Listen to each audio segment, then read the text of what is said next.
Today, we're going deep, deep into a play that, well, let's just say it's got a reputation. The Room by Tommy Wiseau. Now, I know what you might be thinking, but you, our listener, you know there's often more than meets the eye, right? And your notes here, they mention some seriously philosophical stuff, even tying it to the Iliad. Color me intrigued. It's more than just a connection, actually. Wiseau, in his notes, he actually frames the play this way. You know, human behavior, betrayal, love, hope, the big stuff. He even tells actors to really consider these themes while performing. So he's not shying away from those deeper levels. He even poses the question, what is love? Simple question, but man, the implications. Yeah. Just like those ancient Greeks were pondering. Exactly. And when we talk about doomed love, I mean, the Iliad, right? Helen in Paris, their whole that thing, sparked a war that brought down an entire civilization. Talk about consequences. Okay, so big stakes, big emotions. Sounds familiar. But let's get back to the room. We've got Johnny and Lisa, and right off the bat, we see some cracks, right? He's excited about work. She's withdrawn. This is where Wiseau gets really interesting. He's thinking that classic love story framework, but there's a twist. Instead of, like, external battles like in the Iliad, he's exploring the internal struggles of modern relationships. Lisa even says it straight up to her mom, I don't love him anymore. Blunt, but I bet a lot of people out there can relate to them feeling, you know? Wow, yeah, definitely not your typical lovey-dovey dialogue. Yeah.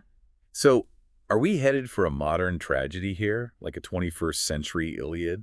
Because Lisa's affair with Mark, Johnny's best friend, I mean, that's a huge betrayal, a real knife to the heart. Absolutely. It's that catalyst for disaster, just like Helen running off with Paris. But instead of armies clashing, Wiseau gives us Johnny's emotional breakdown. Remember those lines? You are taking me apart, Lisa, and do you understand life? Raw, powerful stuff. Yeah, but powerful in a maybe over-the-top way, you know? It's hard to take seriously sometimes. Are you saying there's deeper meaning in all that drama? Well, think about it this way. In the Iliad, you've got these heroes hiding their vulnerability, putting on this brave face. Wiseau flips that. Johnny's pain is explosive, almost theatrical. It's like he's forcing us to confront those raw emotions we usually keep bottled up. That's an interesting way to look at it. Makes you think about how we view masculinity, emotional expression, you know, both in the play and in real life even. And speaking of complex relationships, Johnny and Mark, can't forget about them. They start off as best friends, almost like brothers, but things change with the affair, obviously. It's giving me some serious Achilles and Patroclus vibes here. You know, that whole complicated bond they had in the Iliad. The loyalty, the rivalry, the affection. And Wiseau, he taps into that same complexity. Both plays, they really examine that fine line between friendship and betrayal. With Johnny and Mark, it's like their friendship becomes this battleground. Love, loyalty, even their own identities get caught up in it. So we're not just talking about romantic love and betrayal, but how those forces, you know, they impact every single relationship around them. And as long as we're on the topic of morally complex characters, let's not forget about Billy, Lisa's younger brother. His whole involvement with prostitution raises some tough questions, right? Is he a victim?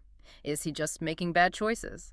Wiseau doesn't really give us easy answers, which forces us to think about those gray areas of morality. And what about Claudette, Lisa's mother?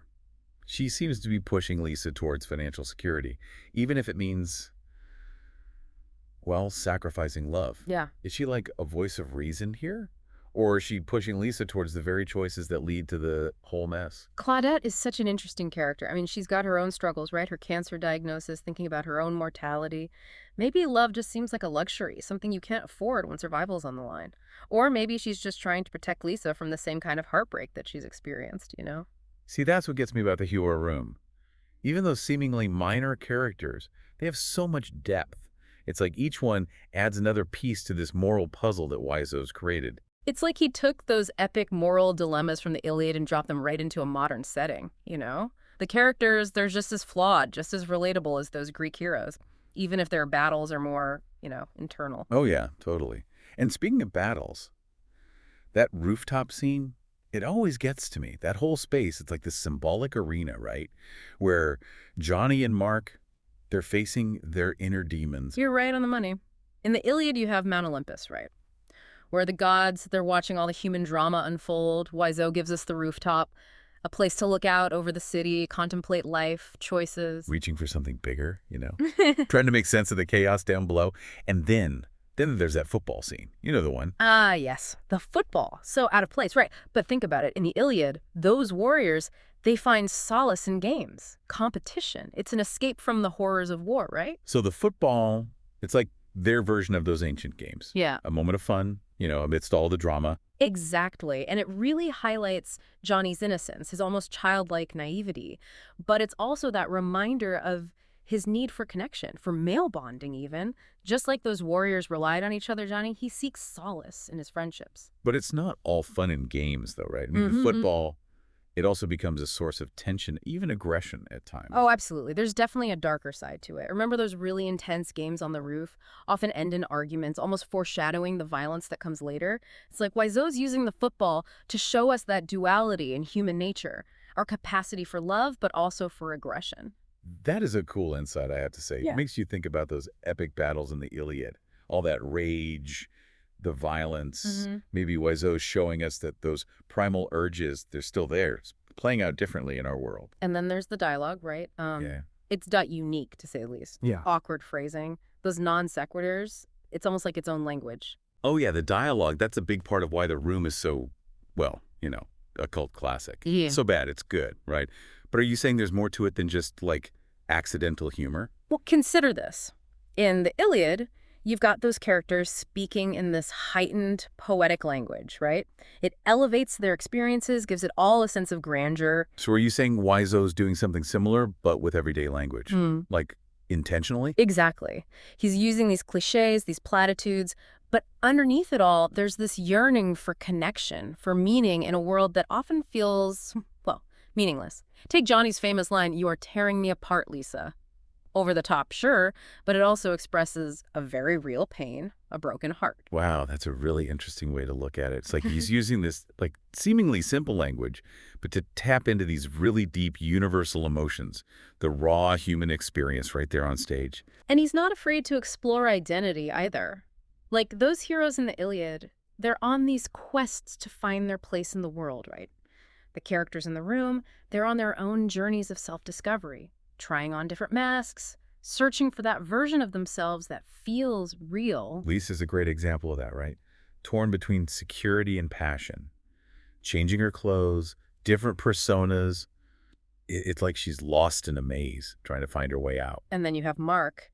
He's caught between loyalty and desire, trying to justify his actions, but deep down, just as lost as Lisa. It's like they're reflections of us, We've all felt those conflicting desires, that searching for who we are. I think that's what makes The Room so relatable.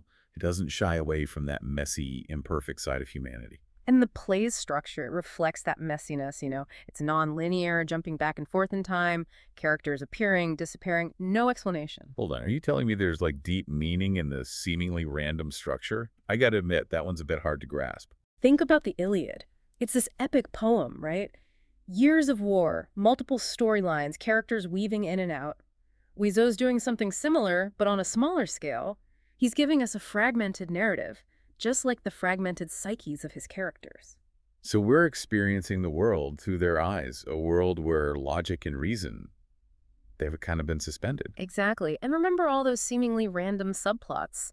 The drug dealer, the psychologist. They're not just there for laughs. You're going to tell me they have some deep philosophical meaning too, aren't you? Think about the gods in the Iliad, right? They intervene, often causing chaos, disruption. Those extraneous characters in The Room, they serve a similar purpose. The forces of chaos that mess with the characters' lives, disrupt their plans, push them towards self-destruction. So it's like Wiseau's created this miniature society. Fate and free will are constantly bumping into each other. Precisely. He's suggesting that we're all connected. Even the smallest actions can have these ripple effects way beyond our control. Okay, I'm starting to see it now. It's like he took that epic scope of the Iliad and distilled it down. This intimate look at human relationships, all their messiness, their contradictions. It really is amazing how Wiseau manages to fit so much depth into what seems like, a pretty simple story. And speaking of depth, we haven't even talked about the humor in The Room yet. It's so absurd, so over the top. Where does that fit into all this philosophical talk? Well, that's the genius of Wiseau, right? He uses humor to make those profound points. Think about, like, ancient Greek satire. Playwrights like Aristophanes, they used comedy to expose hypocrisy, make people question their values. It was a powerful tool. So you're saying the room is like a modern-day Greek satire. I never thought about it that way. It definitely has those elements, yeah. The awkward dialogue, the bizarre situations. Like, Wiseau's holding up this funhouse mirror to society, right? Making us laugh, but also forcing us to confront those uncomfortable truths about ourselves. It's like he's saying, hey, life is absurd, let's laugh at it, but also, hey, let's learn from it too. Exactly. And, amidst all that laughter, there's this underlying sense of tragedy, this exploration of human suffering, the search for meaning. That's what connects it to the Iliad. Both works, they acknowledge the pain of existence, but they also offer us that glimmer of hope. Okay, so we've covered a lot of ground here. Love, betrayal, morality, the style. But there's one character we haven't really talked about much, Johnny. He seems almost Christ-like, like a martyr, sacrificing himself for others. That's a really interesting observation. Johnny is incredibly generous, almost to a fault, constantly forgiving people second chances, and ultimately his downfall comes from his unwavering belief in love and loyalty. It makes me think about those epic heroes in the Iliad. Hmm. They're strong, they're brave, but also deeply flawed. And their choices, their actions, they ultimately lead to their own destruction. And in the end, both The Room and the Iliad leave us with these ambiguous, thought-provoking conclusions. Take Johnny's suicide, for example. It's a tragic end, but is it an act of defiance, maybe? A final rejection of a world that's betrayed him? It's like he's choosing death over a life without love, without authenticity. It's a pretty stark contrast to the ending of the Iliad, where there's that sense of closure, a return to order. Exactly. Wiseau, he deliberately subverts those classical tropes. He doesn't want to give us easy answers, He wants us to sit with the discomfort, to really grapple with the complexities of life, the consequences of our choices. So for you listening out there, I think it's a reminder that even the most unconventional works of art, even the ones that seem absurd on the surface, they can hold some really profound meaning. It's an invitation to look beyond the surface, to engage with those deeper themes, find your own interpretation. Just like with the Iliad, the beauty is in the multiple readings, those layers of meaning that unfold with each encounter. And hey, who knows? You might just discover that The Room, like that epic poem from all those centuries ago, speaks to some timeless truths about love, loss, and the human condition. Might even make you rethink what it means to be a hero in our modern world. So keep exploring, keep questioning, and keep your mind open to the unexpected. You never know what profound insights you might uncover, even in the most unlikely places. And on that note, we're going to wrap up our deep dive into the fascinating world of The Room. Thanks for joining us.